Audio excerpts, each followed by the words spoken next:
Hi, you're listening to the Rav Dessler Giving Podcast with me, Avram Ziedman. Join us as we weave together philosophy, psychology, and Kabbalah to uncover a new depth to what it means to being a giver. Today, let's look at the difference between taking versus receiving. If I'm a giver, doesn't that necessitate that the other person becomes a taker? I mean, how is it possible for the whole world to be perfect? Surely 50% of the world are givers, that means the other 50% are takers. How can you get the whole world working in harmony? You have to have someone who's going to take. So I think we've touched on this already before, but Rav Dessler explains that there's a difference between taking and receiving, or the Hebrew kach, take, or makabel, receive. The paradigm of a taker is, I take from you and you take off me. And the paradigm of a giver is, I give to you and you receive from me. What's the difference between taking and receiving? If I was to take an item, I see an item on a table right in front of me, I see a tissue, I take a tissue. In taking the tissue, that does not necessitate I have any relationship with any person. The only relationship is between me and the tissue. But if I was to receive a tissue, you can only receive a tissue if there is a person there to be able to give it. So beyond what we said up until now, there is another element when it comes to receiving. To receive means to build a relationship. There has to be another person in the picture. To take means I have no relationship with anyone else. It's just between me and the item.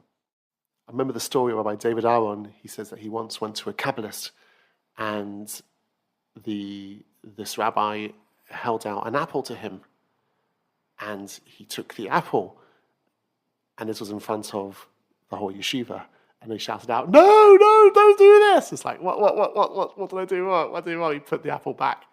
So he was like, took it again. No! It's like, okay, what am I doing wrong over here? And then he held his hand out, and the Kabbalist put the apple into his hand, and the Kabbalist said to him, "What have you been learning? Because clearly everything up until now is wrong." Ouch! The concept of receiving means there is someone who is doing something for me, and now I have a bond between this person.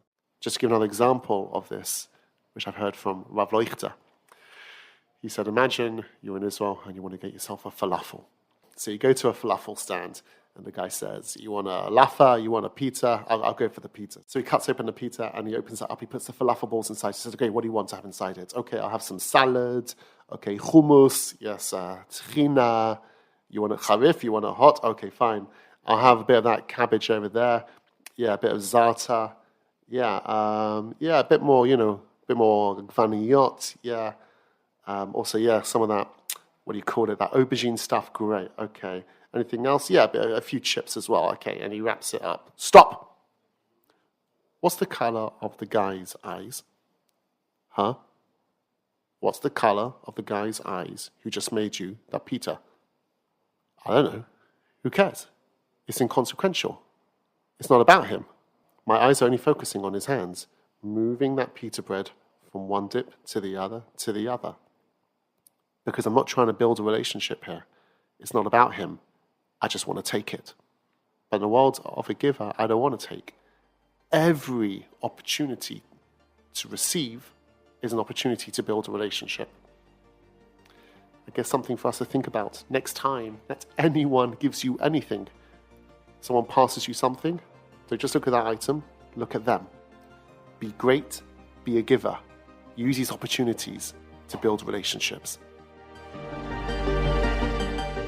This podcast was proudly brought to you by Gift, where we're on a mission to inspire and enable lifelong giving. If you've enjoyed this episode and want to continue exploring the art of giving with us, please subscribe.